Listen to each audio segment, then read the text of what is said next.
el acta de la sesión primera queda aprobada por no haber sido objeto de observaciones y el acta de la sesión segunda queda a disposición de las señoras y señores parlamentarios. La secretaria dará lectura de la cuenta. La escuchamos. Gracias, presidenta. Hay un oficio de la Secretaría General mediante el cual comunica que la diputada señora Natalia Castillo reemplazará en forma permanente al diputado señor Mario Venegas en esta comisión. Esa es toda la cuenta, presidenta. Muchas gracias, secretaria. Ofrezco palabras sobre la cuenta. Le pido, secretaria, que me ayude con si es que alguien está pidiendo la palabra porque no tengo vista a toda la pantalla. Ofrezco sí, no la palabra. No, por acá nadie. Ofrezco la palabra en puntos varios. No viendo entonces solicitudes de palabra en puntos varios, vamos a dar inicio a la orden del día. Esta sesión tiene por objeto recibir a Marcelo Sánchez, de San Carlos de Maipo. Tiene por objeto también recibir a Loreto Caro, de ONG Raíces, a Carlos del Hogar de Cristo, discúlpame que es un poco difícil pronunciar tu apellido, y a Sergio Mico, de INDH, que entiendo que envió un representante en su nombre.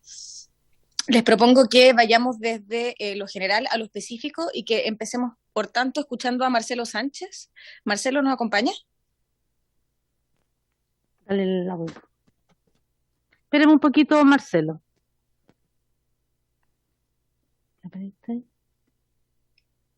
Tiene que dar su audio, Marcelo.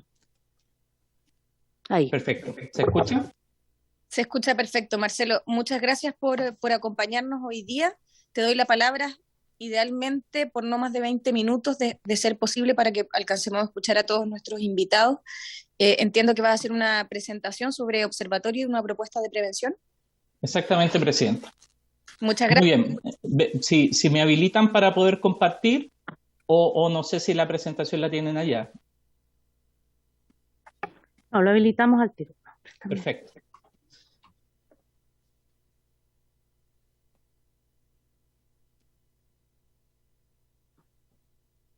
Ahí está habilitado, Marcelo. Perfecto, muchas gracias. Vamos a compartir. ¿Se ve bien? Sí. ¿Sí? Ya. Muy bien. De nuevo, agradecer, presidenta, la invitación a todos los parlamentarios que están dedicados en esta comisión especial, que es una comisión que, por cierto, no nos puede dejar indiferente a todos los actores de la sociedad civil que hemos trabajado desde ya hace muchos años respecto a la realidad de los niños que están en espacios de vulneración y que han sido vulnerados gravemente en sus derechos. El año 97 la Fundación se configuró para poder trabajar en torno a la restitución de derechos de los niños gravemente vulnerados. Dimos origen al primer observatorio de niños en situación de calle y posteriormente a eso levantamos el Observatorio Metropolitano contra la explotación sexual comercial infantil de niños, niñas y adolescentes, con la participación de un conjunto de organizaciones de la sociedad civil y también operadores del sistema de Sename en programas especializados, donde finalmente y hasta el año 2013 pudimos levantar una propuesta en materia de prevención de la explotación sexual comercial infantil con el Departamento de Políticas Públicas de la Universidad Católica y que finalmente desencadenó, que de alguna forma se instaló, pretendió instalarse dentro de la orgánica del Ministerio de Desarrollo Social.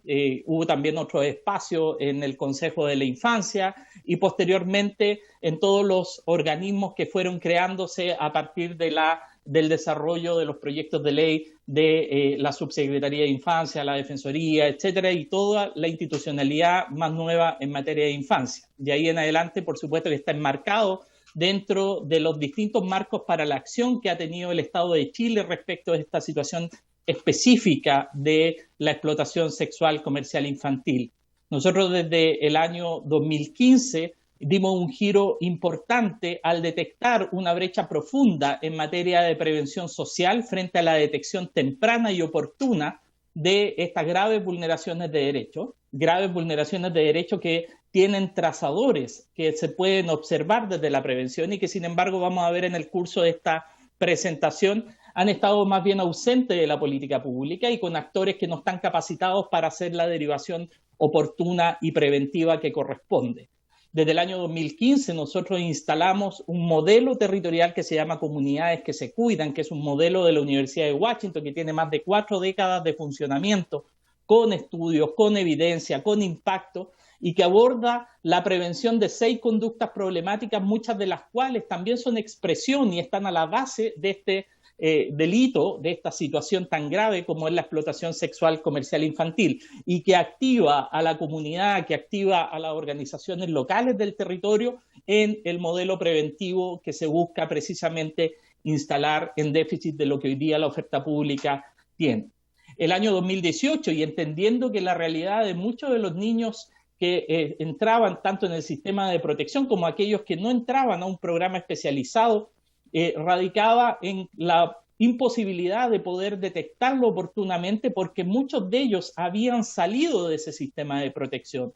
En pocas palabras, habían abandonado una residencia, habían abandonado un programa especializado y había una orden de búsqueda y recogimiento que no se había ejecutado. Y por eso el año 2018 nosotros presentamos un proyecto al Ministerio de Justicia y el ministro de Justicia, don Hernán Larraín, lo presentó al Pleno de la Corte Suprema, pero no, el Pleno de la Corte Suprema decidió instalar un modelo propio dentro de su comité de modernización, del cual precisamente se le invitó en el contexto de la comisión que presidía la diputada Erika Olivera sobre personas desaparecidas, donde estuvimos conversando respecto de la desaparición de niños y particularmente de los niños que desaparecían del sistema de protección, y que nos dio cuenta la Corte Suprema respecto del estado de avance de este modelo de búsqueda de niños con órdenes de búsqueda y recogimiento. Creo que este dato es importantísimo porque todo dispositivo preventivo que se quiera implementar o todo dispositivo de alerta temprana que se quiera implementar pasa porque tengamos la claridad de dónde están cada uno de los niños que debieran estar en el sistema de protección y que lamentablemente podemos verificar de que hay una cantidad muy importante de niños que hoy día no están en las residencias, no están en el sistema de protección y figuran eventualmente incluso como egresos administrativos sin tener un seguimiento específico de cuál es su realidad.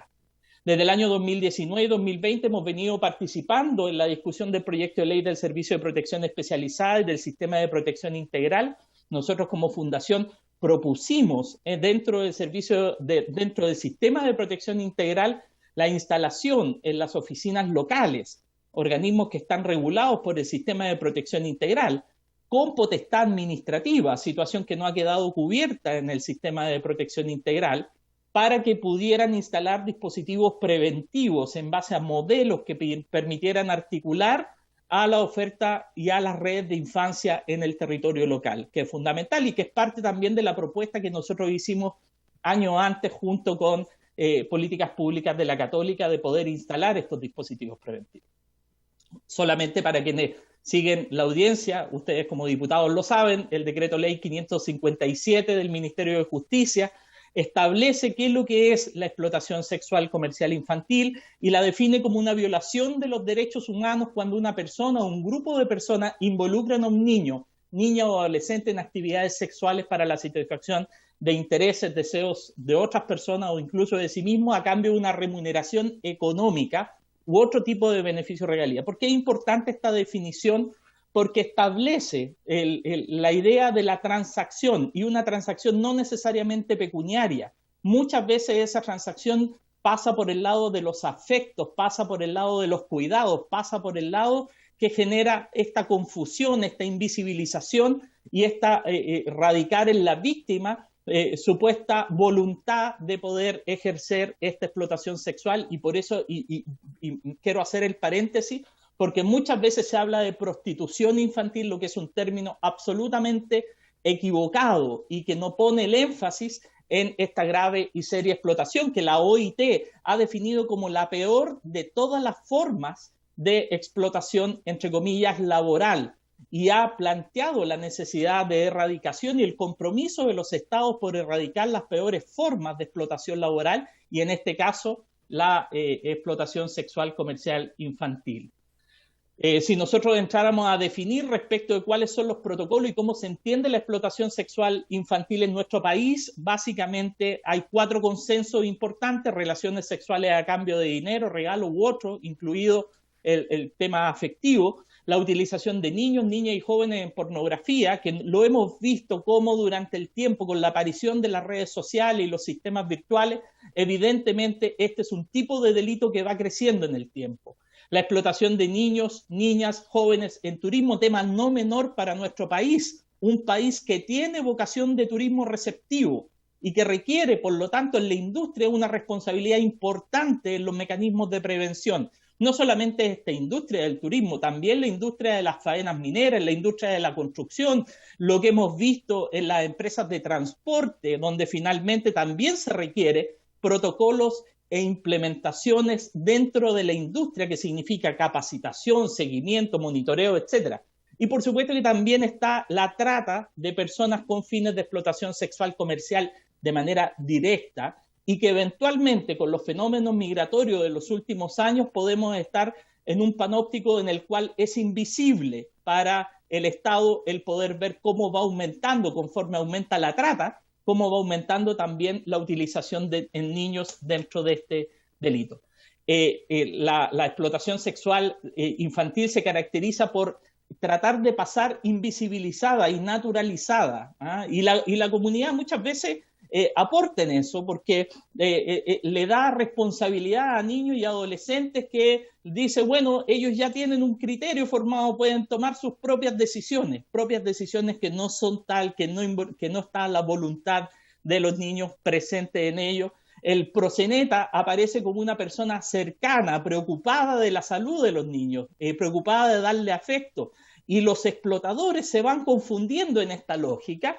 Y claramente el entorno no aporta en poder criminalizar a estas organizaciones que se organizan, precisamente se estructuran para generar este tipo de delitos. Es una demanda organizada, es una oferta organizada que tiene evidentemente personas que se dedican a la captación de niñas, que se dedican a proveer la logística necesaria y que se dedican también al lavado de activos, al lavado de dinero, que genera este tipo de ilícito, que se hace de manera clandestina. Ahora, este tipo de ilícito, y dadas las características comunes que tienen con organizaciones delictivas que hay en el territorio, como las del narcotráfico, se suele vincular también a este tipo de instancias y de organizaciones que involucran en el delito tanto a niños para la comisión de delitos contra las personas, dada su edad de inimputabilidad legal, como también a las niñas, que mayoritariamente aquí hay un efecto de género, donde finalmente cerca de 8 de cada 10 niñas víctimas son precisamente niñas dentro del sistema de la explotación sexual comercial infantil. El entorno responsabiliza a la víctima, el explotador dice, bueno, si yo no soy, va a ser otro, y la misma víctima suele responsabilizarse porque no está esta condena especial a estas organizaciones que están delinquiendo y utilizando a los niños. Está esta confusión respecto de la provisión de servicios de un cliente o de la provisión de un servicio de un proxeneta, respecto del cuidado amoroso y protector que debieran tener también muchas veces los organismos que están facultados o que son responsables para la implementación de los distintos programas o para la implementación de aquellos espacios de rehabilitación.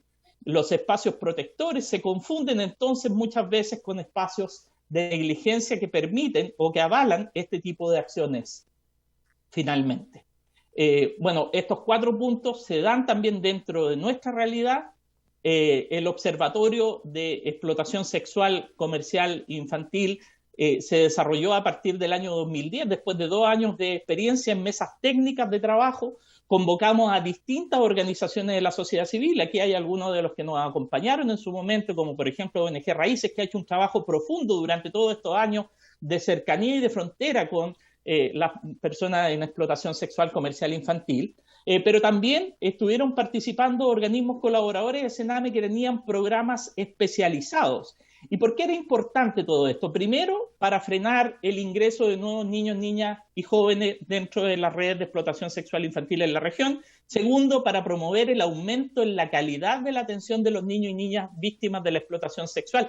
Este tipo de situaciones de graves vulneraciones de derechos de los niños es tremendamente compleja en materia de rehabilitación. Requiere el concurso de la oferta pública de salud, requiere el concurso de la oferta pública de los organismos de protección, pero también requiere del apoyo para la reinserción social, requiere ir bajando todos esos riesgos que están en los elementos contextuales, las dinámicas familiares, el entorno donde los niños o las niñas están participando. Entonces, de alguna forma, acá es donde falla o donde finalmente no funciona algo que también ha sido característico en todo el sistema de protección, que tiene que ver con la articulación del Estado, que tiene que ver con que salud debe proveer las camas para larga estadía o para corta estadía en materia de salud mental.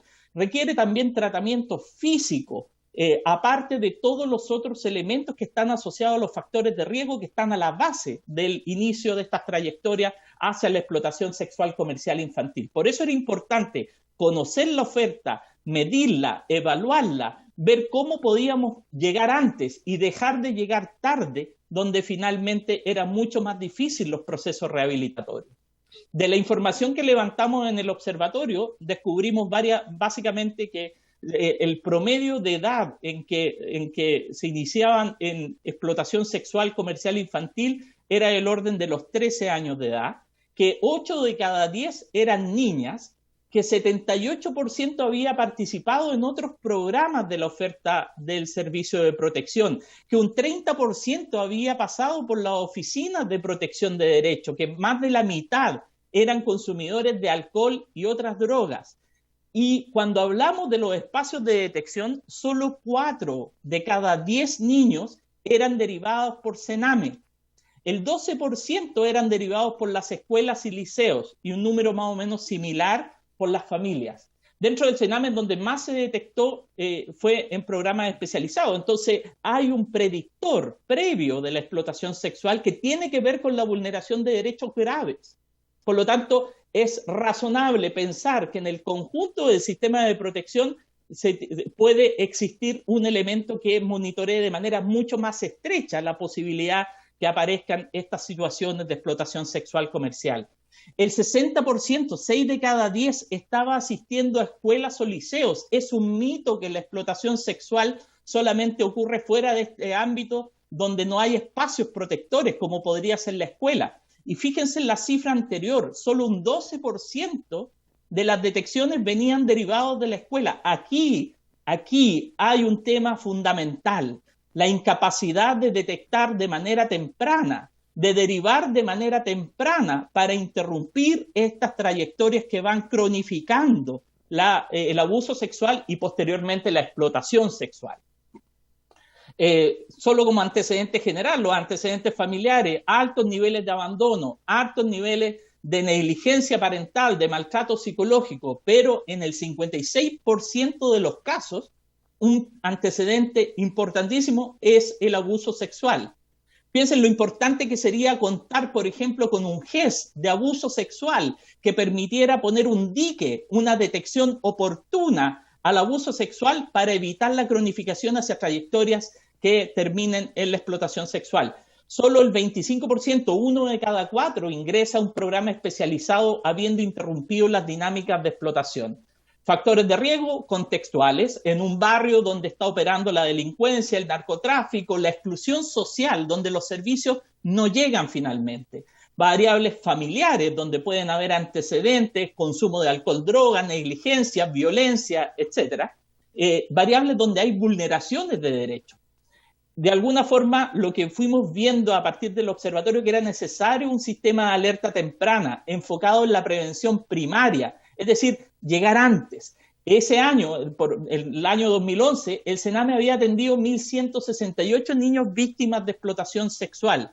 Hoy día sería conveniente conocer estas cifras, conocer cuánto han aumentado o si es que hubieran disminuido. La verdad es que nosotros tenemos la percepción que esto ha ido aumentando en el tiempo y que las coberturas siguen siendo del orden de 1 a 4. Por lo tanto, se puede hacer una proyección importante que nosotros calculamos hoy día, que probablemente podría estar bordeando entre los 6.000, 7.000 niños víctimas de explotación sexual comercial infantil. Por eso es muy relevante el informe que pueda hacer el Ministerio Público en esta comisión para poder aportar los datos de cuántos niños realmente están llegando a través del sistema de protección. Creemos que hay que instalar un dispositivo de indicadores de alerta temprana que cuente con los actores de la red local, un dispositivo que visibilice el fenómeno también a partir de la estrategia comunicacional hacia los distintos sectores involucrados. Nosotros hicimos una propuesta junto con políticas públicas para que pudieran operar dentro de la OPD, separar lo proteccional, lo promocional, lo preventivo, con un sistema de vigilancia, determinando score de riesgos, etc. En esa época situábamos en alrededor de 50 millones de pesos lo que costaba instalarlo al interior de las OPD. Y esto es muy importante porque cuando se instala un dispositivo preventivo para atender explotación sexual, también se está instalando para atender abuso sexual, para atender deserción escolar, para atender consumo problemático, es decir, es costo eficiente. Y nosotros propusimos como fundación dentro del sistema de protección integral abordar este mismo modelo dentro de las oficinas locales, pero con potestad administrativa, es decir, que tengan la capacidad de derivar oferta antes de que se cronifiquen los casos con mayor gravedad y tengan que ser derivados al sistema de protección especializado. ¿Qué ha hecho el Estado? Desde el 2019, 18 proyectos de protección especializada que han atendido 1.400 niños en promedio. Ya decíamos, podemos esperar que la demanda real sea 3 veces más ese valor.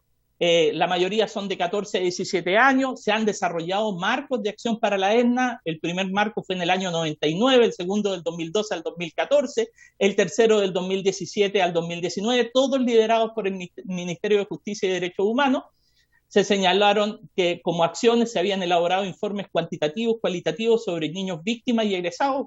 Creo que es importante que tengamos conocimiento de esos informes. Se desarrollaron unidades regionales de atención a las víctimas y el Ministerio de Salud implementó unidades clínico-forenses. Es importante entender cuántos niños han sido efectivamente tratados en estas distintas unidades, pero de lo que está claro y que está ausente de la política pública son de los mecanismos preventivos. Son mecanismos preventivos anclados en el territorio, que den las alertas oportunas antes de que se transformen en este tipo de situaciones que claramente hoy día, lamentablemente, estamos visibilizando a través de lo que ha pasado con el Hogar de Cristo, a través de lo que ha pasado en otras instituciones, pero que requiere, por cierto, una acción mucho más decidida por el Estado. La institucionalidad ha ido avanzando para dotarlo en sede administrativa, pero se requiere un modelo preventivo a la base que se articule con las organizaciones de infancia en el territorio, que tenga los elementos que permitan definir el score de riesgo, que permitan hacer frente a los factores protectores, que llegue antes y deje de llegar tarde, y que cuando llegue tarde disponga de la oferta del intersector de salud para hacerse cargo de las camas críticas que hoy día no contamos, no tenemos y que se hacen cada vez más urgentes.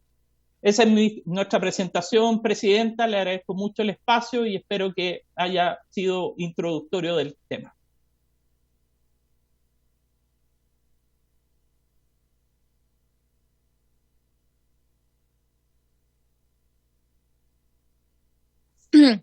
Ahí sí. Muchas gracias, Marcelo, por tu presentación, muy ilustrativa. Sin duda nos ha abierto bastante el panorama en esta materia. Quiero ofrecer la palabra a los parlamentarios y parlamentarias por preguntas. Si me ayuda la secretaria, si alguien, porque no, solo veo acá a 4 personas. Dígame, ¿usted quiere la palabra? El diputado Toa, presidenta. Diputado Toa, tiene la palabra. Gracias, Presidenta. Agradecer a don Marcelo esta tan interesante exposición. Y yo tenía un par de consultas para el caso que esté dentro de sus posibilidades contestarlas. Una es que, como en otros muchos ámbitos, la prevención obviamente se coloca como el elemento fundamental, porque una vez producidos estos hechos tan aberrantes, se hace mucho más compleja el manejo de las situaciones. Y en ese sentido, ¿qué información tienen ustedes respecto,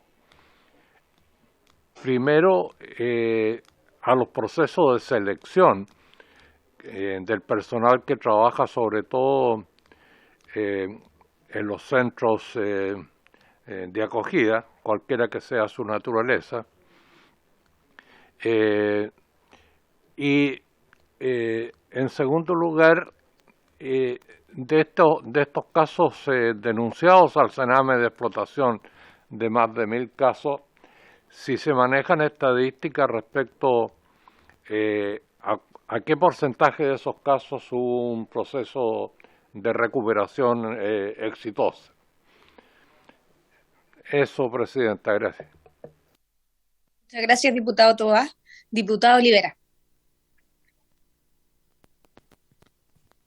Muchas gracias, Presidenta. Saludo a todas y todos. Saludo a Marcelo. Agradezco mucho su exposición. Hartos datos entrega Marcelo a través de su presentación. Yo no sé si esta presentación le llegó a la comisión, si no le solicito si la puede hacer llegar para poder analizarla con más profundidad, pero de todas maneras una presentación que entrega muchos datos. Y desde ahí, Presidenta, yo quisiera, que consideremos ya para el informe que vamos a tener que entregar una vez terminada esta comisión, algo que mencionó Marcelo que es súper importante y que quizás se puede proponer en un informe, pero también a través de un proyecto de resolución, que es el GES de abuso sexual. Encuentro que es una buena instancia, porque hoy día una de las cosas que uno ve para esos niños, niñas y adolescentes que necesitan de terapias en todo sentido, una terapia integral, primero lo que vemos en muchos casos es que hay listas de espera. Segundo, es que no hay, lamentablemente, faltan profesionales en algunos casos, por ejemplo, en el caso de psicólogos, psiquiatría, falta más personal ahí. Por lo tanto, creo que es súper importante y además porque las terapias son súper caras. Yo me he encontrado con lamentables casos en donde muchas veces son las propias familias las que tienen que costear estos tratamientos, estas terapias, y la verdad es que son bastante costosas y muchas veces las familias no tienen el recurso económico suficiente para poder llevar hacia adelante todo el tiempo que requiere en realidad una persona en este tipo de terapia. Y por otro lado, me anoté por acá, y si don Marcelo me puede recordar, para enviar un oficio al Ministerio Público sobre los niños cuántos niños están llegando, pero me faltó la otra parte que mencionó. Y también, Presidenta, yo creo que es importante solicitar ese informe del tercer marco, porque don Marcelo ahí hizo como un resumen de lo que trata y de cuáles fueron, en el fondo, también las propuestas de esa mesa de trabajo. Y creo que es súper importante también tenerlo para poder estudiarlo. Desde ahí yo creo que pueden salir también unas buenas propuestas para este informe. Así que, ya son propuestas que están y que nosotros debiésemos acogerlas dentro del informe final. Eso, Presidenta, yo en realidad preguntas no tengo, solamente quería solicitar esos oficios y si Marcelo nos puede ahí agregar cómo se tiene que solicitar. Muchas gracias. Gracias, diputado Olivera. Entonces le damos la palabra al invitado para que nos pueda aclarar lo que ha solicitado la diputada Olivera en cuanto a los oficios a solicitar, y sin duda vamos a considerar la propuesta del GES de abuso sexual infantil en nuestro informe final. Diputada, ¿hay algún otro parlamentario solicitando el uso de la palabra? La diputada Muñoz, Presidenta. Diputada Muñoz, tiene la palabra.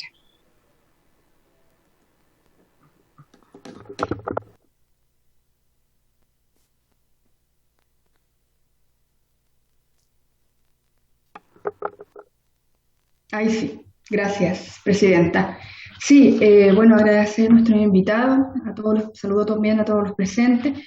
Bueno, yo en varias oportunidades, yo también participo activamente en la Comisión de Familia, donde también vemos infancia, y allí yo en varias ocasiones, durante todo este tiempo, he solicitado, por ejemplo, varios convenios en la línea de ayudar a los niños, ¿cierto?, que están en el ámbito del CENAME, en el ámbito del trabajo, en el ámbito educacional, en el ámbito también que cuando ellos salgan obviamente del sistema inmediatamente tengan un trabajo y así. He solicitado en varias ocasiones esos puntos que encuentro que necesitan mucho apoyo para terminar su educación, ¿cierto?, básica, media y luego para continuar estudios superiores.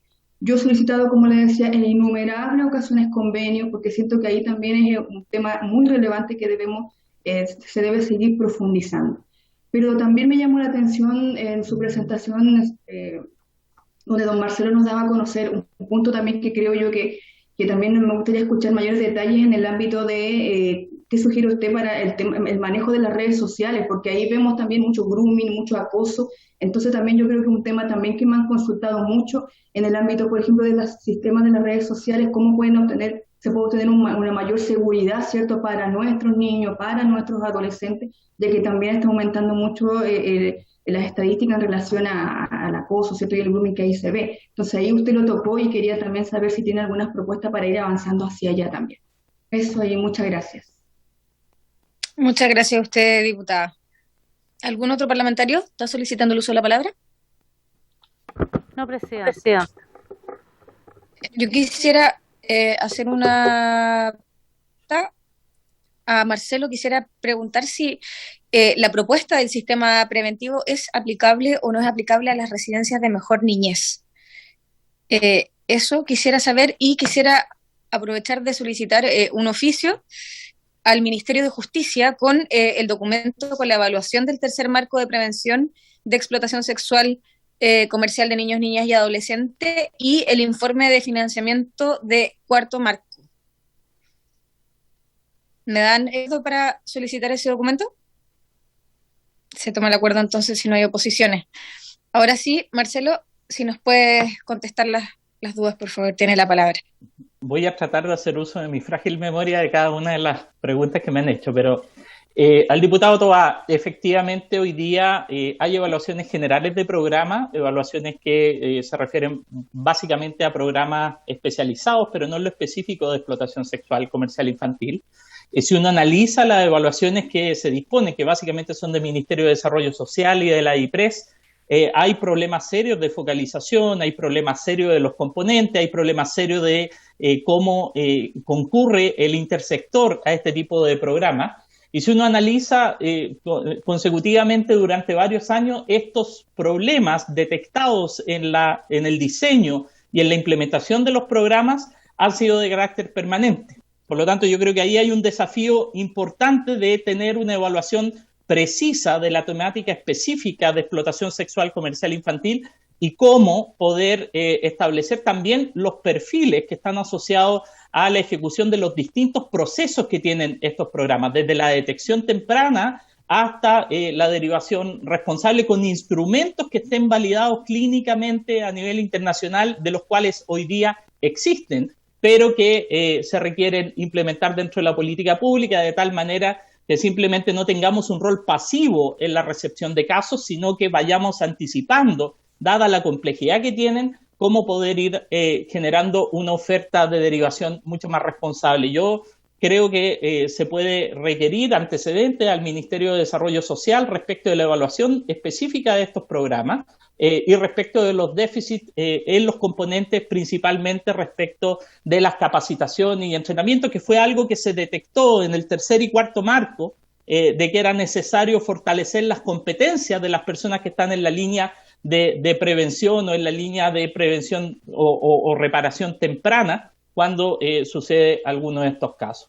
Respecto de la información consolidada, yo entiendo que el Estado de Chile de alguna forma ha elaborado respuestas a organismos internacionales respecto de esta situación específica de las graves vulneraciones de derechos presentes en la explotación sexual comercial infantil. Es importante determinar la cantidad de niños que han pasado precisamente por la atención del Estado la diversidad de situaciones en que se encuentran, donde claramente vamos a encontrar situaciones muy diversas, desde niños que son adolescentes hasta lamentablemente lactantes, donde finalmente nos podemos encontrar con situaciones extraordinariamente graves y que tienen que haber sido reportadas desde el Estado, desde el Ministerio Público, y que se tienen que solicitar tanto en la cantidad de niños, en las edades de los niños, como también si han accedido a algún programa especializado, si han sido derivados a la oferta o si están en lista de espera, que probablemente nos vamos a encontrar con que un gran contingente de niños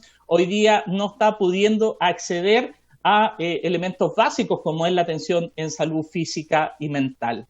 El tercer elemento, lo que planteaba la diputada Muñoz, efectivamente hoy día el mejor mecanismo preventivo que podemos implementar es poder poner herramientas a los padres y cuidadores de los niños en poder detectar de manera temprana. ¿Recuerdan ustedes la tasa que le decíamos de menos del 12% entre la escuela y las familias?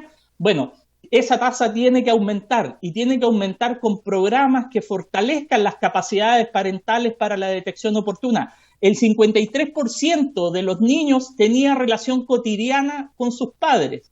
Por lo tanto, ahí hay un espacio fortaleciendo las capacidades de los padres con elementos tan importantes como lo que va pasando hoy día con el grooming, lo que va pasando con las redes sociales, lo que va pasando con las situaciones de acoso en general, donde finalmente colocar una barrera de protección en los padres es el método más eficaz para poder generar estos espacios protectores y evidentemente transformar a la escuela en un espacio protector permanente que detecte de manera oportuna, pero eso se hace con capacitación, con entrenamiento, con ayuda de las organizaciones locales de infancia que están en las redes de protección de la infancia. Y diputada, sí, efectivamente, es posible instalar modelos preventivos de esta naturaleza que tengan evidencia, que tengan resultados. Sin embargo, modelos como el que hemos planteado nosotros o como el modelo Comunidades que se Cuidan, es un modelo que está en el espacio administrativo, no está en el espacio del sistema de protección especializada como tal, porque ya el sistema de protección especializada supone una grave vulneración de derechos.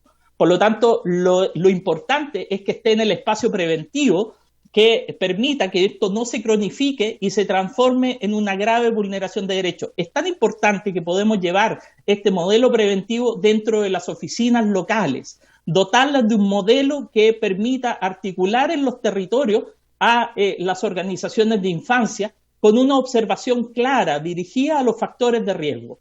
Pero cuando ya existe esa vulneración, que es el espacio del servicio de protección especializada, tiene que haber un tratamiento mucho más complejo, mucho más completo, donde salud tiene que intervenir, donde los distintos actores del sistema tienen que seguir, de tal manera que en el proceso, cuando ya el niño, la niña ha sido tratada y se necesita reinsertarla territorialmente, que pueda volver a su ambiente contextual, que muchas veces sigue teniendo estos factores de riesgo, ahí la oficina local, a través de un modelo preventivo, puede hacerse cargo y puede acompañarla en ese proceso de reinserción.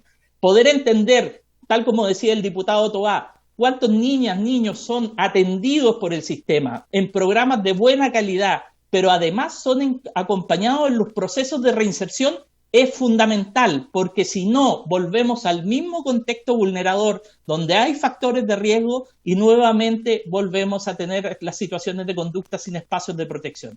Esto es un sistema que requiere la prevención para detener, para cerrar la llave frente a este tipo de graves vulneraciones de derechos. Creo que contesté todas las preguntas. Si me falta alguna, por favor, me recuerden. Sí, las contestaste todas. Muchas gracias, Marcelo. Muchas gracias, diputada, por su intermedio a todos. Bueno, vamos a seguir entonces con la orden del día, salvo que haya alguna solicitud de palabra. Ya, vamos a seguir entonces con la orden del día y vamos a escuchar en segundo lugar. Presidenta, ¿sí? Lairica Olivera. Sí, lo que pasa es que yo le había pedido si nos podía completar para mandar el oficio al Ministerio Público. Marcelo, la pregunta que hacía era ¿cuántos niños están llegando? Y me faltó la siguiente frase que dijo, entonces, para poder oficiar al Ministerio Público. Sí, ¿cuántos niños están llegando? ¿Cuántos niños recibieron una derivación? ¿Y cuántos niños hoy día están en listas de espera? Eso, Presidenta, para Creo que oficiar, creo por que favor. ese es el oficio en los 3 niveles que es concreto, porque nos va a establecer cuál es la brecha, cuál es la derivación efectiva, y eso de lo que ha sido detectado y desde dónde ha sido detectado, porque evidentemente hay muchos que no van a llegar al sistema. Perfecto. Tomemos el acuerdo entonces en particular, pero- al igual como en la sesión anterior. Presidenta, una consulta, perdona que le interrumpa, pero al Ministerio Público o al Sename. No, al Ministerio Público, la Unidad de Víctimas y Testigos, me imagino yo, ¿no? Sí, ¿Cómo es le que vamos a preguntar? El Ministerio Público va a tener un ámbito mucho más amplio que el que esté recibiendo la oferta de Sename.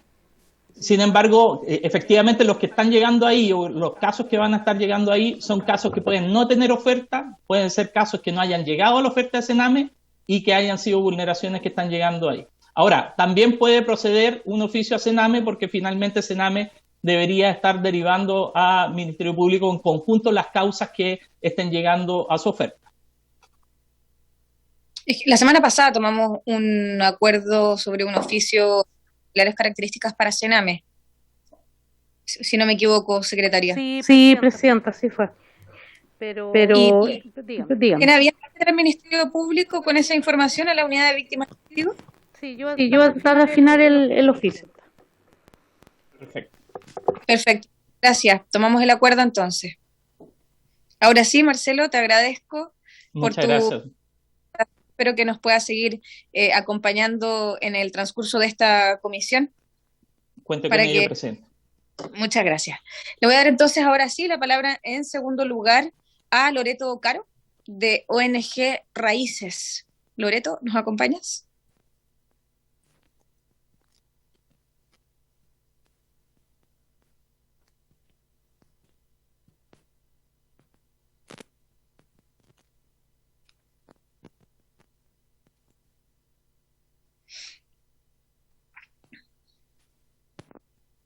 ¿Ahora sí?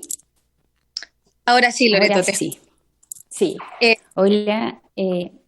Sí, dime. Sí, no, solamente para contextualizar un poquito a la comisión, estamos tratando de abordarlo desde lo más general hasta lo más particular.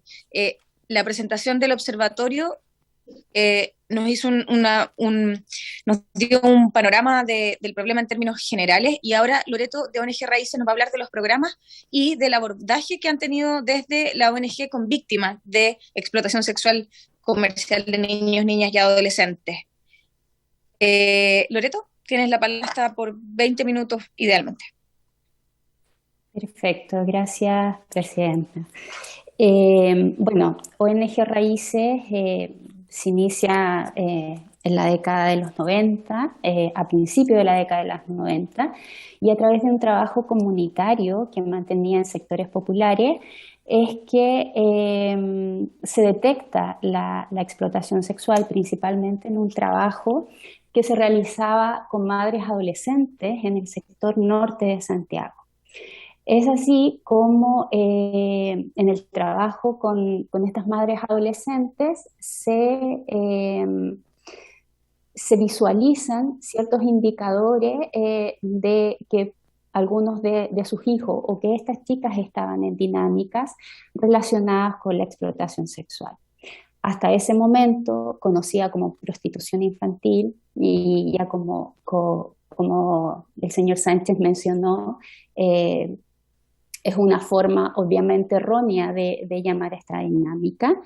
Y es, bueno, en este contexto que se detecta esta situación, y por tanto también se detecta un daño particular en las víctimas de explotación sexual.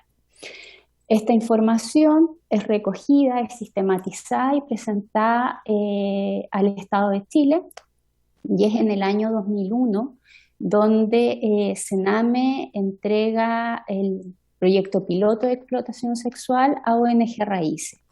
Desde ese año nos encontramos ejecutando un proyecto piloto que inicialmente fue formar profesionales, fue detectar a las víctimas. En ese tiempo se sabía nada de la dinámica, por tanto se asociaba la explotación sexual principalmente a las dinámicas de calle que tenían niños y niñas. Por tanto, se recurrió a estos contextos para encontrar los niños que podían estar siendo víctimas de esta vulneración, y es así como se inicia un trabajo que posterior a 1 año, 2 años, se pudo sistematizar. Ya eso está en publicaciones en nuestra página web. Y bueno, desde ese momento es que como ONG Raíces nos iniciamos en la temática de explotaciones, nos especializamos como tal en esta vulneración. Actualmente existen 17 proyectos y en varios de ellos pudimos contribuir a la especialización. Por ahí en algún momento creo que fue un diputado que preguntó, por ejemplo, por la especialización de los profesionales, y eso ha sido un tema bastante arduo porque es una temática aún invisibilizada. Nosotros a través de los años que hemos ejecutado proyectos de explotación sexual financiados por el Estado de Chile, hemos detectado varios indicadores, los cuales los hemos socializado constantemente con las redes y los actores a los cuales hemos intentado formar en esta temática para poder hacer una detección temprana. Si bien nuestros proyectos especializados en explotación sexual tienen como objetivo la reparación del daño en víctimas de esta vulneración, que ello conlleva principalmente la interrupción de las vulneraciones, así como también la reparación del daño. También para nosotros es fundamental abordar el tema que se trabajó anteriormente, que era la prevención. Ya el Estado de Chile no cuenta actualmente con ningún tipo de programa que apunte a la prevención de esta vulneración. Y es por eso que nosotros hemos hecho un amplio trabajo en las redes de infancia en general, actores clave, ya sea fiscalías, tribunales de familia, policías, por ejemplo, para hacer un trabajo preventivo, así también como de detección temprana. Lamentablemente, la detección temprana también es compleja realizarla por ser una vulneración invisibilizada. Muchas veces se confunde con el abuso sexual o con otro tipo de vulneración sexual. Ahí, como ya se vio en la presentación anterior, el concepto de intercambio es particular a esta vulneración y de alguna manera es el que marca una gran diferencia también en relación a cómo la víctima se siente responsable de estar viviendo esta situación, ¿ya?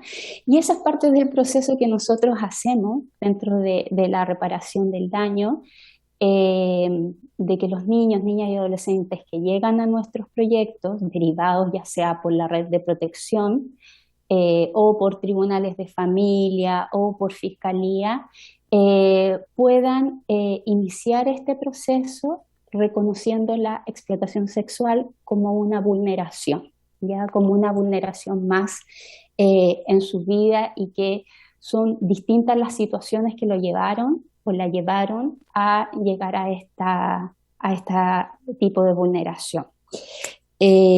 Nosotros tuvimos que crear una metodología de intervención acorde a los chicos víctimas de explotación. En el momento que ONG Raíz inicia el proyecto piloto, no existía nada en la literatura ni en la práctica que pudiera decirnos cómo llegar de partida, cómo vincularnos con los niños y cómo hacer un proceso de intervención que lleve a la reparación del daño.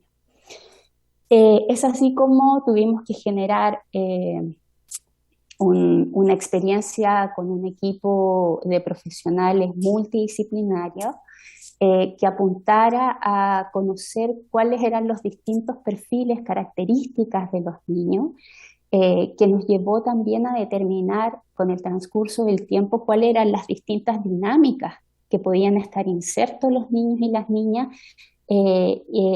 pero que sí se configuraban dentro de la explotación sexual.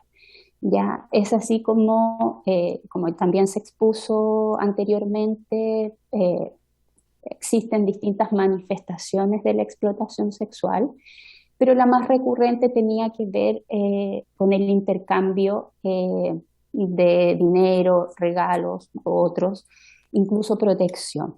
Ya es principalmente característico, por ejemplo, de niños que están en contextos tremendamente vulnerables, que el intercambio sea protección, sea un espacio donde quedarse, sea la contención incluso de algunos pequeños, ¿ya? Entonces es así como tuvimos que crear una metodología acorde a los niños, y esta metodología no está basada en un ámbito clínico, por ejemplo. Nosotros sí tenemos un equipo multidisciplinario, psicólogos, trabajadores sociales, educadores, pero no era la manera de abordarlo ingresando a los niños a un setting clínico, por ejemplo, porque eso no, de alguna manera, no generaba vinculación con el proyecto, ni tampoco generaba adherencia, ¿ya? Entonces tuvimos que crear distintas metodologías que fueran acorde a sus características. Es así como se generaron intervenciones grupales diversas, que de alguna manera estuvieran acorde a sus intereses, que ellos quisieran participar, pero que además rescataran todos los recursos que ellos poseían para poder salir de esta situación.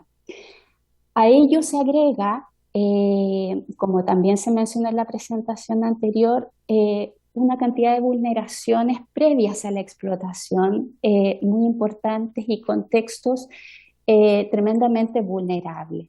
El contexto familiar es uno de ellos.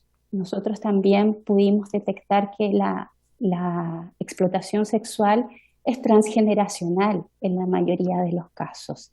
Ello implica que madres, abuelas principalmente, hablo de mujeres porque como también se mencionó, el 80 o incluso el 90% de las víctimas son mujeres, son niñas, y estas abuelas y madres también habían sido víctimas de la explotación sexual.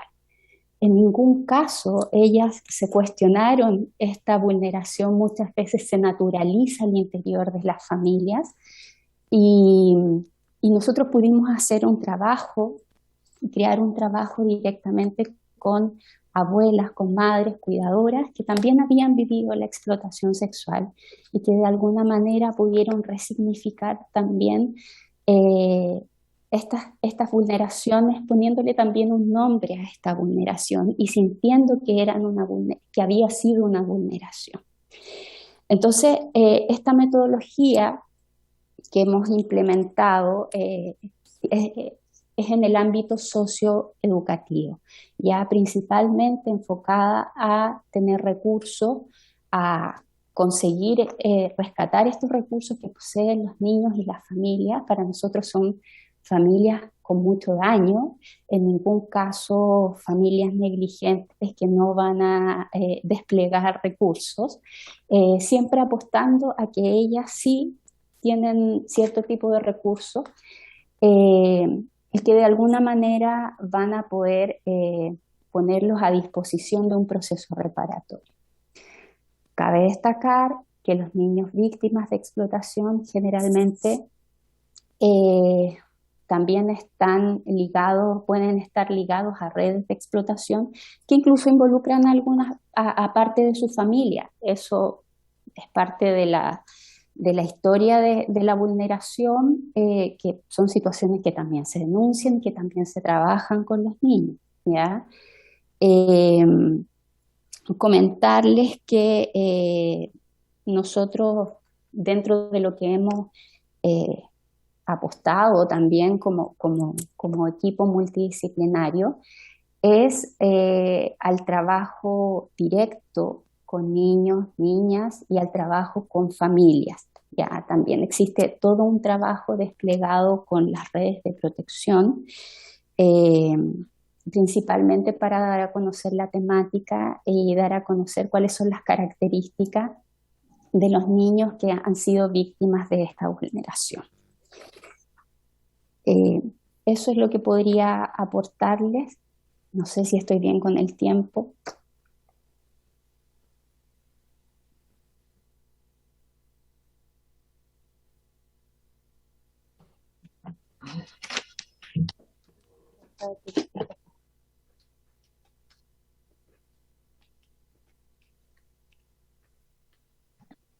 Ahí sí. ¿Podemos tener la fórmula mejor que cualquiera se pueda desilenciar?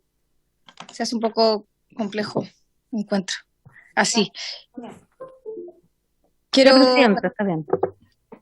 muchas gracias, agradecer la presentación de ONG Raíces y ofrezco la palabra a los señores y señoras parlamentarias por preguntas, comentarios, observaciones, solicitudes de oficios. Yo, presidenta, la Erika. Diputada Olivera. Sí, gracias, presidenta. Gracias a Loreto por su intervención. Y me gustaría hacerle dos preguntas a Loreto. Ustedes se dedican, su función principal entonces es la reparación, ¿cierto?, hacia las víctimas. Entonces la pregunta es, ¿cuánto tiempo más o menos, según la experiencia que ustedes tienen, toma en reparar en el fondo? Yo sé que estas cosas es muy difícil decir que esto se repara definitivamente, pero ¿cuánto es el tiempo más o menos que toma una víctima en ese proceso de reparación? ¿Ese proceso de reparación es solamente hacia la víctima o también hacia su entorno, a las personas que están más cercanas a ella o a él? Y la otra pregunta que le quiero hacer, porque ella mencionó que no existe un programa del Estado que, que apunte hacia la prevención, ¿cierto? Entonces me gustaría saber cuál es la problemática que ustedes han visto de que este tipo de programa no sea llevado hacia adelante por el Estado. Porque es súper importante también para nosotros, en ese informe final, creo yo, tener súper claro hacia dónde tenemos que apuntar en ese sentido. Eso, Loreto, muchas gracias, presidenta. Muchas gracias, diputada Olivera. ¿Hay alguna otra solicitud de palabra? Voy a tomar entonces la palabra yo para hacer... El diputado, presidenta, el diputado Toa ¿Sí? está pidiendo la palabra. Perfecto. Gracias, presidenta. Una consulta que en realidad debería ser para ambos expositores. Estoy seguro que así debe ser, pero igual preguntar si está, digamos, comprobado de una manera objetiva que hay una secuencia cigarro, alcohol, droga, prostitución. Porque eso, de ser así, como debe estar sucediendo, aproxima más la forma en que esto puede ser atacado a una edad temprana. Eso, presidenta, gracias. Ahora sí, voy a hacer algunas preguntas. Yo, Loreto, quiero saber si existen evaluaciones de los programas de prevención de explotación sexual. Quiero saber también cómo se relacionan esos programas con las residencias y con los tribunales de familia. Y quisiera preguntar si, en su opinión, las niñas que llegan a estos programas están siendo bien derivadas, si es que están llegando tarde o están llegando a tiempo. Eso por mi parte. Si no hay más solicitudes de palabra, le damos la palabra a Loreto para que pueda contestar las preguntas. Ya. En relación al tiempo que toma la reparación, esto también fue un proceso que se tuvo que determinar a lo largo de los años. Inicialmente, Sename proponía en los proyectos licitados 18 meses de intervención. Quienes ejecutábamos estos proyectos a nivel nacional, demostramos que este tiempo era escaso debido al daño que presentaban los chicos, debido a la falta de adherencia, por ejemplo, a los proyectos, y que como interventores tardábamos mucho tiempo en generar un vínculo y una adherencia a los proyectos, porque es solo en ese momento, cuando ya existe un vínculo, que los profesionales a cargo de la intervención pueden abordar estas temáticas obviamente tan traumáticas con los niños y las niñas. Cada vez a partir de las nuevas teorías de traumaterapia o neurociencia, podemos saber que las formas de intervenir en esta área deben ser tremendamente delicadas y especializadas para no generar una retraumatización, ¿cierto? Entonces, es a partir de todos estos antecedentes que finalmente en los proyectos trabajamos con 3 años de intervención, ya 36 meses. En esos 36 meses nosotros abarcamos las distintas áreas en las que se desarrollan los niños, porque entendemos que existe una multicausalidad en la explotación sexual. Esto conlleva hacer un trabajo familiar, conlleva también hacer un trabajo con las redes, con la comunidad y también a nivel individual con los niños. Por otra parte, también hay un trabajo que implica la reparación en el ámbito judicial. O sea, el niño, para sentirse realmente víctima, tiene que haber un proceso judicial que también lo indique así. Entonces, a lo que apuntaba un poco la pregunta hacia quién va dirigido este proceso, la verdad es que es a nivel individual, a nivel familiar, comunitario y de las distintas redes. Pero es un proceso largo.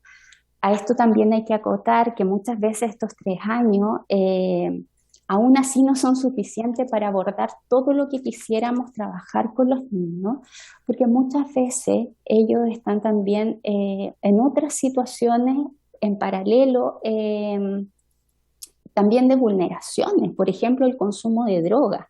Y aquí a lo mejor puedo responder esta pregunta que me hacía el diputado en relación a la secuencia. La droga, el cigarrillo que decía él, con la explotación sexual.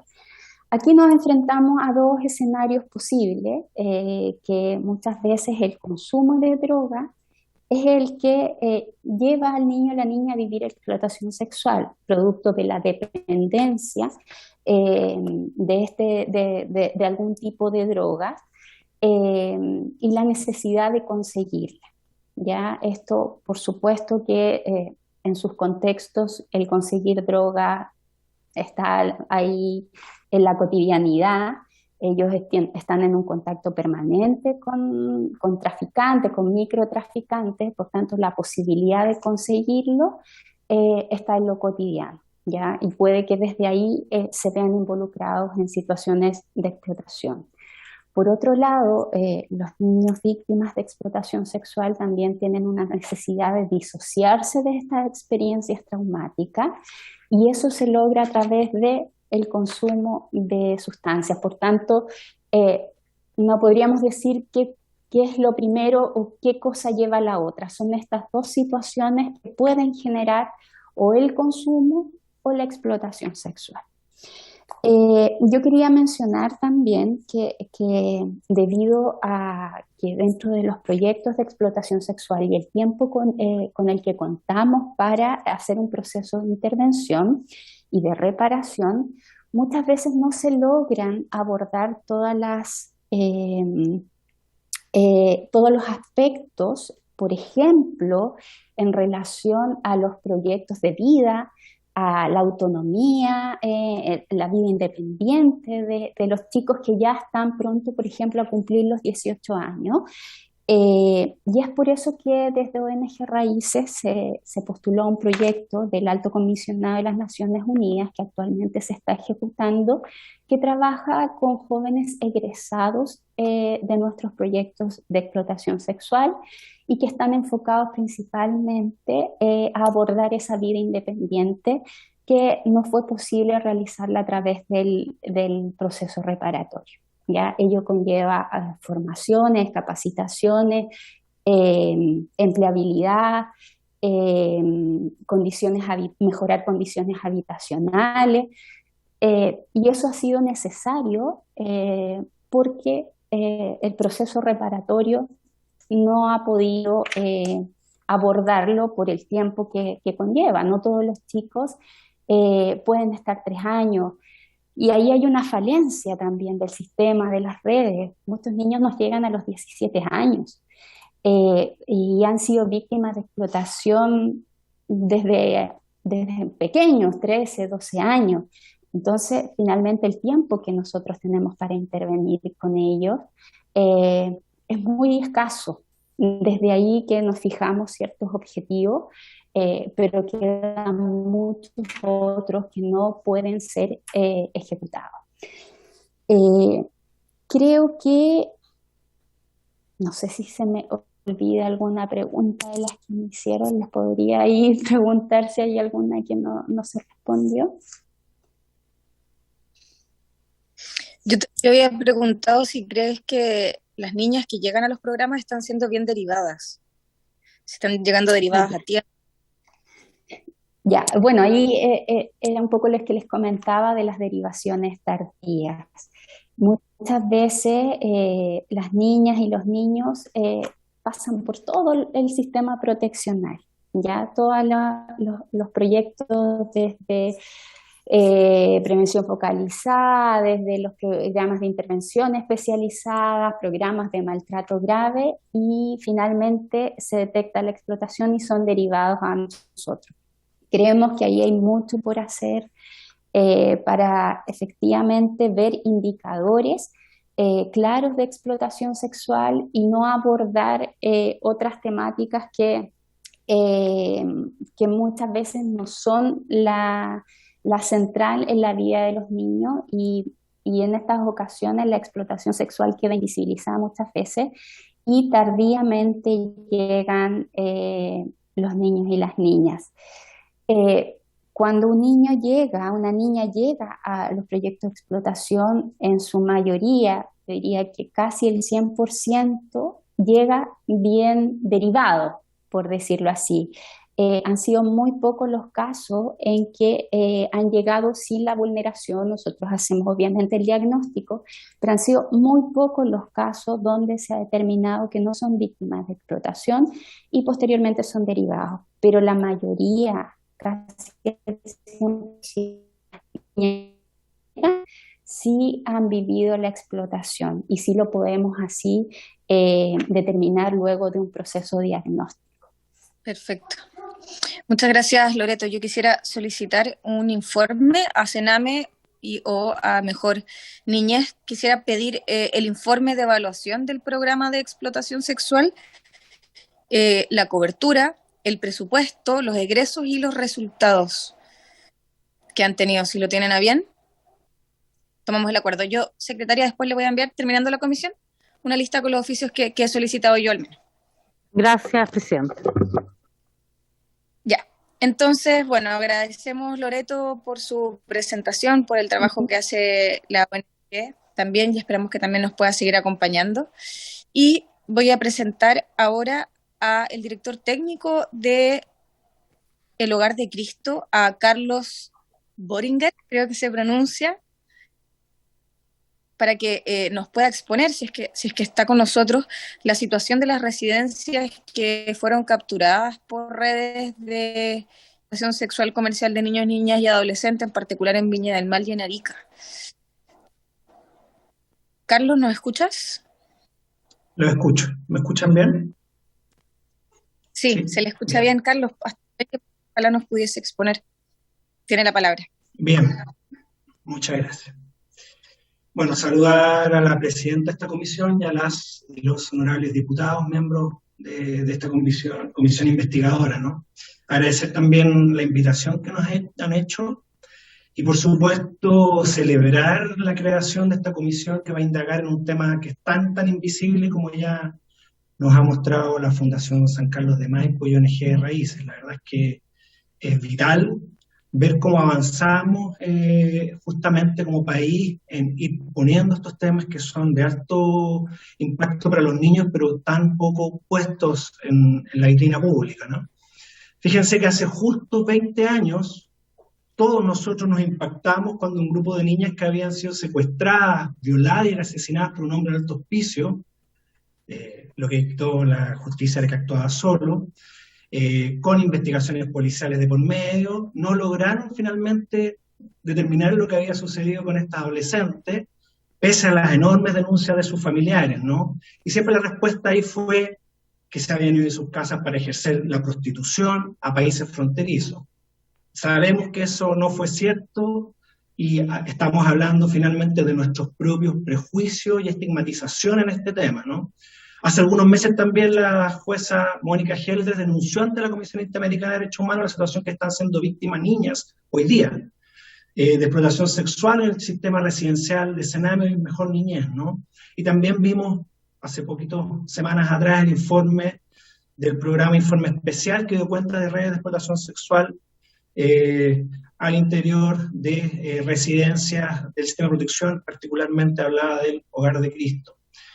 Lo señalo porque vivimos en este estado de lucidez transitoria, como que de repente nos acordamos de este grupo más vulnerable que está ahí bajo la alfombra, y la verdad es que estos son los niños, niñas y adolescentes que deben estar permanentemente siendo protegidos, puestos en todo nivel respecto a cómo mejorar lo que hacemos con ellos, porque hasta ahora la verdad es que hemos solo fallado, ¿eh? Y yo diría que es inaceptable que hoy día en nuestro país, por ser mujer, por ser menor de edad, por provenir de contextos de pobreza, y además por estar al cuidado del Estado, la probabilidad de que aumente, o sea, la probabilidad de sufrir explotación sexual aumenta enormemente, ¿no? Sabemos que la explotación sexual probablemente es de las más graves vulneraciones de derechos humanos de niños, niñas y adolescentes. Honorables diputadas y diputados, les enviamos a cada uno de ustedes, espero que les haya llegado, el libro Ser Niña en una Residencia de Protección. Ahí probablemente se recoge lo que estoy exponiendo y además propuestas concretas para avanzar y abordar estos temas. Y ahí básicamente lo que estamos haciendo es la denuncia, lo que estamos hablando ahora, lo grave que está sucediendo, ¿no? La evidencia internacional nos muestra que niñas y adolescentes en el sistema de protección especializado tienen mayores riesgos asociados al género. Es un tema clave, mucho más incluso que sus pares masculinos. Sabemos, ya lo decían las personas que me antecedían, que el tema de explotación sexual, violencia sexual es transversal, pero las mujeres tienen además una alta probabilidad o mayor probabilidad de ser víctimas, ¿no? Sufren mayores niveles de violencia sexual, mayor número de experiencias traumáticas, polivictimización y revictimización, mayores problemas de salud mental, pobreza y exclusión social, y todo lo que finalmente tiene que ver con nuestros propios estereotipos y estigmatización hacia ellas, ¿no? Por lo tanto, este es un tema que sin duda se resuelve con un sistema integrado, pero fundamentalmente también tenemos que ir a las causas culturales, a cómo estamos viendo estos temas como sociedad, y en particular los adultos que estamos en el sistema de protección, y con esto me refiero a todo el sistema, ¿no? Policías, fiscalías, salud mental, salud física, por supuesto los servicios del Estado, los legisladores, etcétera, ¿no?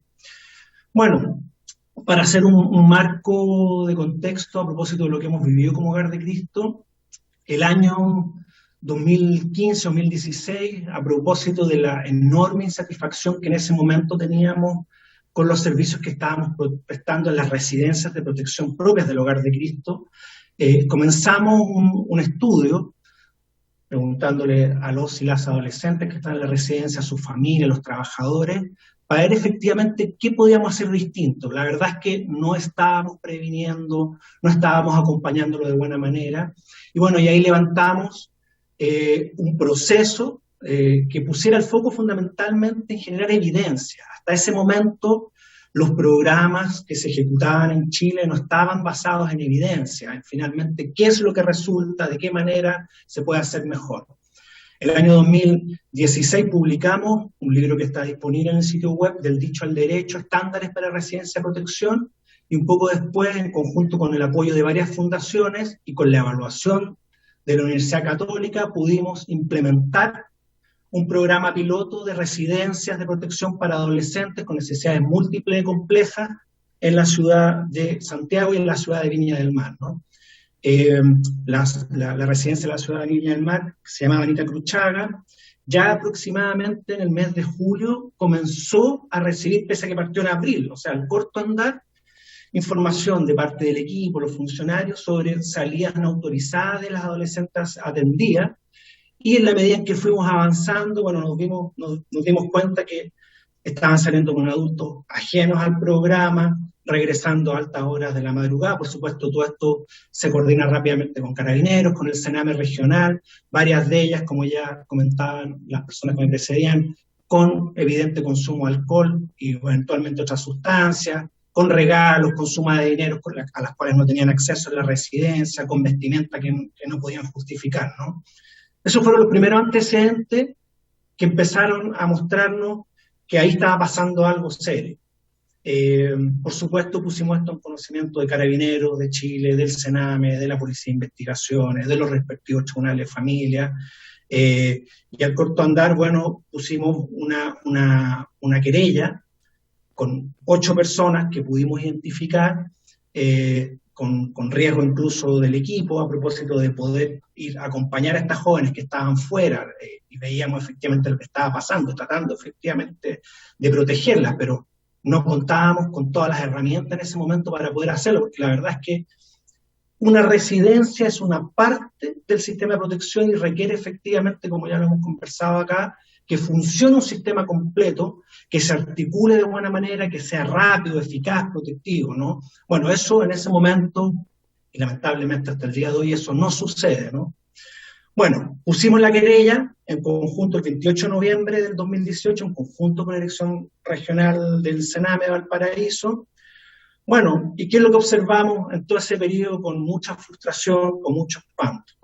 Policías mal preparadas para abordar estas causas, además una mirada machista sobre lo que a las niñas les pasa, hablando de prostitución, hablando de que ellas se lo buscan, bueno, si mire cómo se viste, qué es lo que vamos a esperar, ¿no? Propiciando revictimización, humillación, vuelta a maltrato. Es muy complejo que una niña se vea como víctima en esta situación. Es un trabajo, como ya lo veíamos, lento, es un trabajo que tiene que ver con lo terapéutico. Cualquier intervención en esta línea requiere mucha sensibilidad y cuidado. Lo que hicieron las policías básicamente es arrimar todo el trabajo que pudimos avanzar para que las niñas efectivamente pudieran hacer lo que tienen que hacer en ese momento, ¿no? Que manifestar su relato y su testimonio ante la fiscalía, ¿no? Se naturaliza, se minimiza el delito, ¿ah? Además hay confusión en las policías respecto a quién deben notificar, no hay proactividad, falta información sobre el domicilio de los adultos que hay que notificar, no hay una respuesta oportuna de las policías ante la infracción de estas medidas cuando hay cautelares, ¿no? Se obstaculiza la investigación por desacato, y finalmente un Ministerio Público muy garantista, pero no garantizando el derecho fundamental al cuidado de menores de edad, en este caso las niñas de la residencia, ¿no? Así que la constatación es que aquí nadie lo está haciendo bien hasta ahora, pese a todas las declaraciones de buena voluntad. Y además, bueno, ustedes lo saben, todavía se cayó un proyecto de ley, la explotación sexual en nuestro país no se encuentra tipificada como un delito en la legislación chilena, en el Código Penal, ¿no? Todavía hablamos, lo decía el diputado recién, hablamos de facilitación, de promoción de la prostitución infantil, obtención de servicios sexuales con menores de edad, estupro, violación. Ponemos el foco en los niños como actores de voluntad de lo que les está pasando y no estamos pensando que son víctimas de lo que ha sucedido con ellos. Por lo tanto, acá efectivamente necesitamos girar desde incluso cómo tipificamos el delito y las penas asociadas. Bueno, por suerte, hoy día hay un proyecto de ley, que por supuesto ustedes lo deben conocer mucho mejor que yo, que está avanzando en esta materia, que celebramos, más allá de todo lo que hay que ser asociado a este proyecto, ¿no?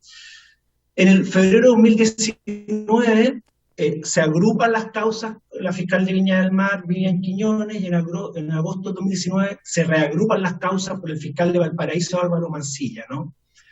Ahora, a pesar de las medidas cautelares en favor del adolescente en la residencia y la querella interpuesta, durante el primer semestre del 2019 se mantuvieron las situaciones que he mencionado, gravísimas. Nosotros cambiamos los protocolos, capacitamos al equipo, nos coordinamos con todos los actores. Por supuesto que es difícil, pero si no hay una policía y un sistema que cumple la parte que les corresponde, que finalmente es atrapar a estos depredadores, la verdad es que se hace muy complicado el trabajo, ¿no?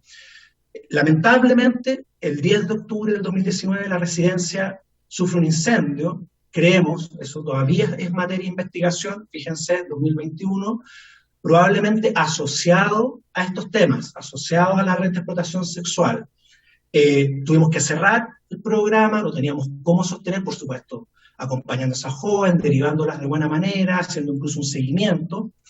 Y desde el tiempo transcurrido hasta el 2021 hemos interpuesto una segunda querella en conjunto con la Defensoría de la Niñez, porque teníamos que seguir, aunque las niñas hoy día no estuvieran a nuestro cuidado, no tuviéramos el cuidado personal de ellas, la verdad es que no podíamos sino llegar hasta el último consecuencia respecto a la persecución penal de estos malhechores, ¿no? Lamentablemente, en agosto de este año, la defensora privada de uno de los imputados presentó un recurso de reposición y apelación de subsidio señalando que la fundación no tenía la legitimidad activa para ser parte de la causa, y en la Corte de Apelaciones de Valparaíso finalmente quedamos excluidos de la querella. El Hogar de Cristo hoy día no es parte de esta querella, por supuesto ahí está la Defensoría, está el Senam, hoy día Mejor Niñez. Nosotros le vamos a hacer todo el seguimiento y todo lo que podamos aportar, y en eso hemos estado coordinados, pero la verdad es que ya hoy día no somos parte de esa querella. Comentaba las acciones que hemos hecho a nivel del programa, todas las coordinaciones, la identificación de los adultos, la formación. Mucha de la formación que recibimos la hicimos en conjunto, justamente con el equipo ONG Raíces, que son los expertos, los que tienen más trayectoria en esta materia, con los cuales tenemos además un vínculo. Pero a corto andar nos dimos cuenta que eso era insuficiente. Estábamos pensando en las niñas particulares de la residencia, que es nuestro primer deber, pero al corto andar vimos que, bueno, parece que esto es un tema transversal. Cuando nos empezamos a coordinar con otras residencias de protección, de otras instituciones, vimos que, bueno, a nivel de política pública esto no se estaba abordando. Había un marco para la acción, que se acaba de pedir el resultado de un oficio, un tercer marco para la acción, guardado en un cajón. Por lo tanto, el observatorio no estaba existiendo desde el año 2017. La verdad es que no había una coordinación efectiva en la política pública. Así que lo que hicimos, fuimos con la subsecretaria en ese momento de la niñez, Carol Brown, nos coordinamos con la defensora, además le llevamos la carpeta en conjunto con el Sename. Por supuesto, la defensora después, la defensoría tomó la decisión de querellarse, en eso están hoy día, ¿no? Además, instauramos una mesa para incidencia en la cual hemos sido muy activos en conjunto con el GENA Raíces, el Centro Iberoamericano de Derechos del Niño, CIDENI, Corporación Opción, y estamos activamente ahí formulando una estrategia para apoyar lo que se está haciendo a nivel del cuarto marco para la acción. Nos hemos coordinado con la subsecretaria del Ministerio de la Mujer y Equidad de Género, María José Abud, la cual además estableció recientemente un convenio en conjunto con el Servicio Mejor Niñez para capacitar a sus funcionarios. También lo celebramos y ahí estamos acompañando entre nuestras posibilidades. Y editamos el libro que ustedes acaban de recibir, Ser Niña, y lo lanzamos en un webinar en conjunto con la ministra de Desarrollo Social y Familia, Carla Rubilar, quien asumió una serie de compromisos en ese momento, a los cuales también le hemos hecho seguimiento. En conjunto también hemos estado con CIDENI y sus abogados avanzando en talleres para en un momento preparar la ley que podía venir, y cuando ya apareció, bueno, también analizarla y poder contribuir en la medida de lo posible, ¿no? Gestionamos el reportaje de informe especial con el drama que ahí apareció, pero creemos que también es muy importante y creemos que eso ha contribuido también a que se pueda conformar esta comisión, que este tema se mediatice, por supuesto con todo el cuidado que hay que tener con las niñas víctimas de esta situación, ¿no? Para ir cerrando, ¿cuáles son los desafíos que creemos nosotros en esta materia? En lo global, primero, desde la política de protección. Sin duda, y se conecta directamente, necesitamos darle una urgencia a la programación que crea el sistema de garantía de derechos de la niñez y adolescencia, que se apruebe dentro de esta administración. Es esencial que se retome y se apruebe porque ya estamos operando con el servicio Mejor Niñez, lo necesitamos. Por lo tanto, humilde y responsablemente, señoras y señores diputados, creemos que ese es una acción concreta que le da un paraguas, un piso, un marco a lo que hay que avanzar y que urge.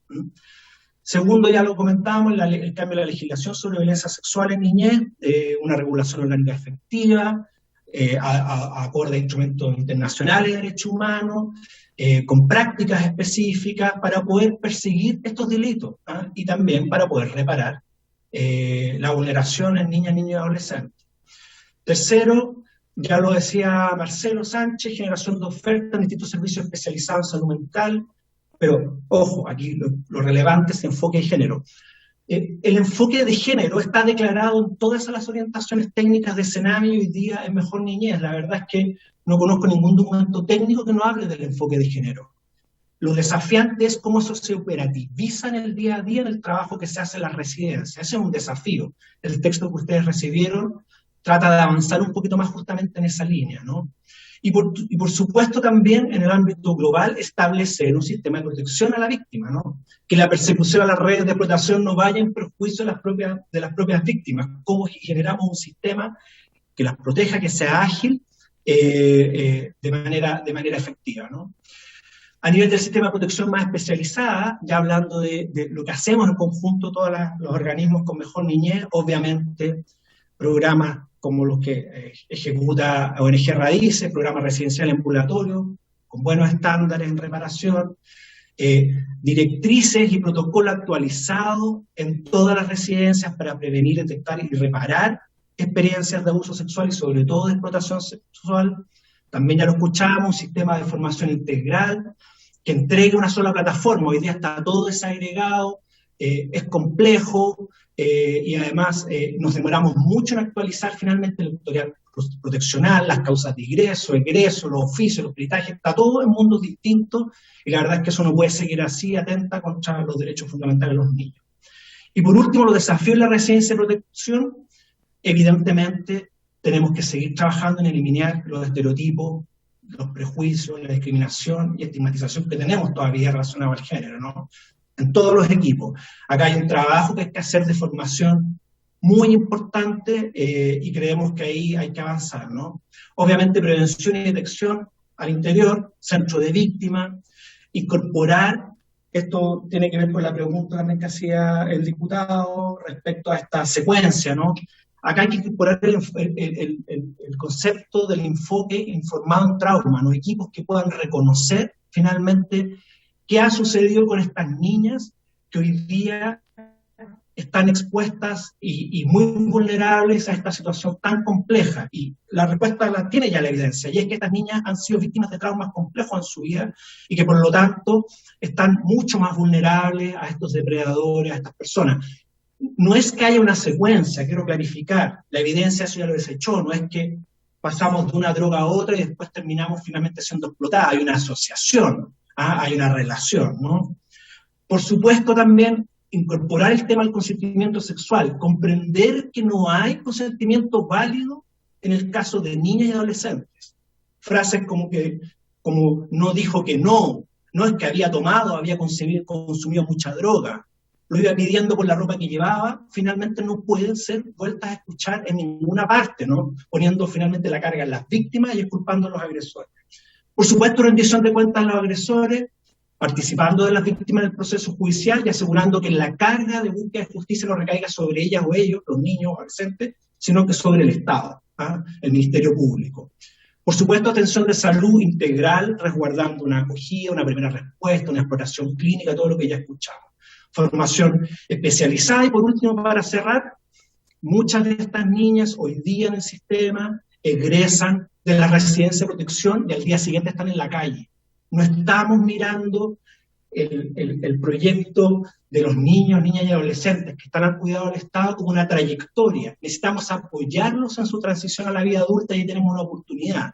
Por lo tanto, también tenemos que mirar qué garantías más específicas, qué cosas más reforzadas necesita este grupo particular para acompañarlos de buena manera en su trayectoria hacia la adultez, ¿no? Eso tenía para compartir. Muchas gracias. Muchas gracias, Carlos, por tu presentación. Quiero ofrecer la palabra a los señores y señoras parlamentarios por dudas, preguntas, solicitudes de oficios.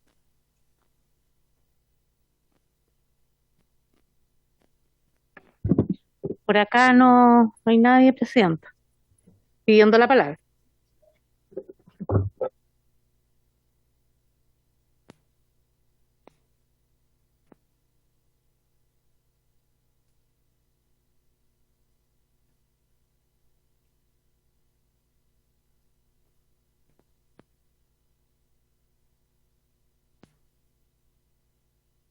Presidenta, no tiene audio.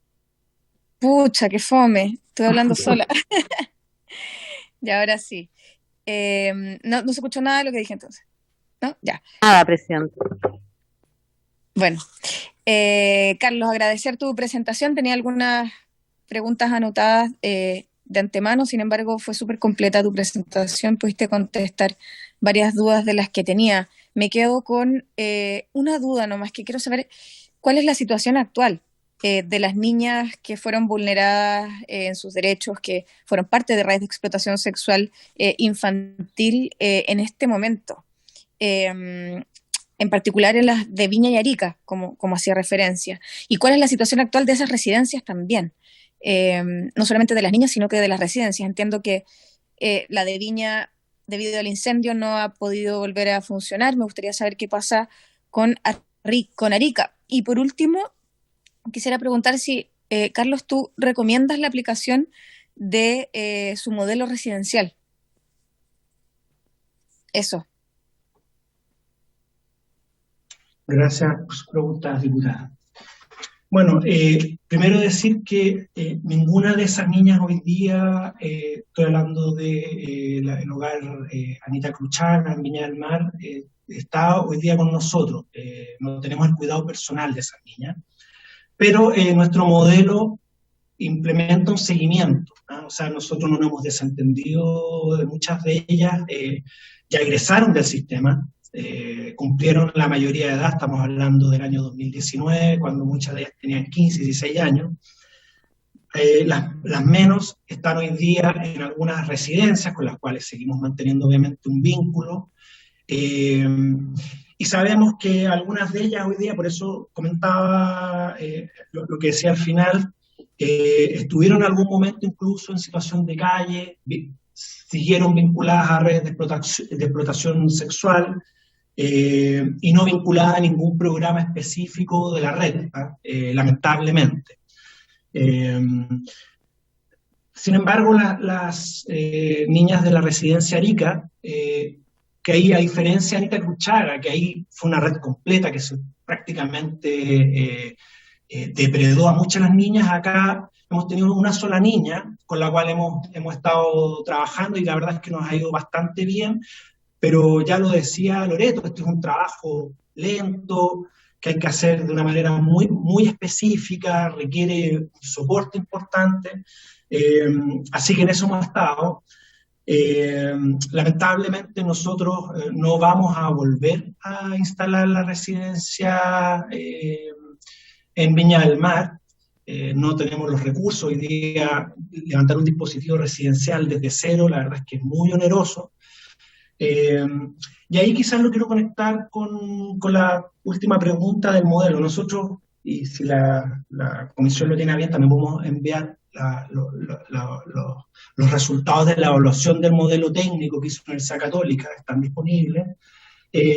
La verdad es que el modelo funciona muy bien para un perfil. No estoy diciendo nada del otro mundo, evidentemente los modelos tienen que ver con perfiles.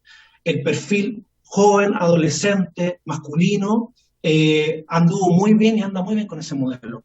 Hoy día no hay modelos de protección, de cuidado alternativo residencial para mujeres adolescentes con altas historias de vulneración en sus vidas, como estamos viendo. Nos encantaría poder avanzar hacia allá, poder elaborar un modelo técnico. Hemos hecho harto esfuerzo. Yo creo que el ser niña es un primer avance, y como Hogar de Cristo creemos que ahí hay que avanzar, pero hoy día, diputada, no existe un modelo específico para este perfil, no lo tenemos, ¿eh?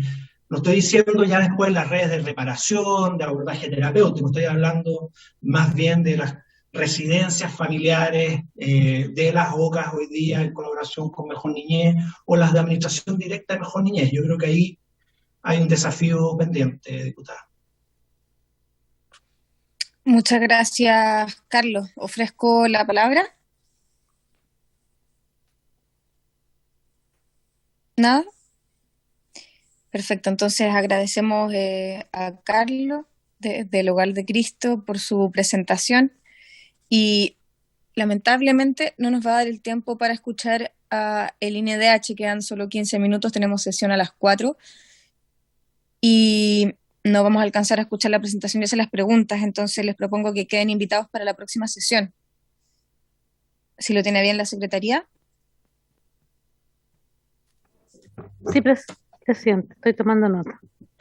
Muchas gracias. Además, me gustaría poder insistir en que pueda venir Sergio Mico, porque entiendo que hoy día había mandado a alguien en su representación y sería importante para nosotros poder contar con su presencia de manera personal. Si pudiésemos ahora hacer una nueva invitación para la próxima semana, enfatizando en aquello. Muy bien, presidenta. Muchas gracias. Le quiero pedir perdón al representante del Hogar de Cristo, pero tenemos mucho interés en poder hacer con tranquilidad la presentación que se nos va a hacer y en 10 minutos la verdad es que no vamos a alcanzar a hacer las preguntas que nos gustaría hacer y escuchar con tranquilidad. Así que los dejamos citados para la próxima sesión. Les agradecemos a todos por habernos acompañado. Se levanta. Muchas gracias a todos y que tengan buena tarde.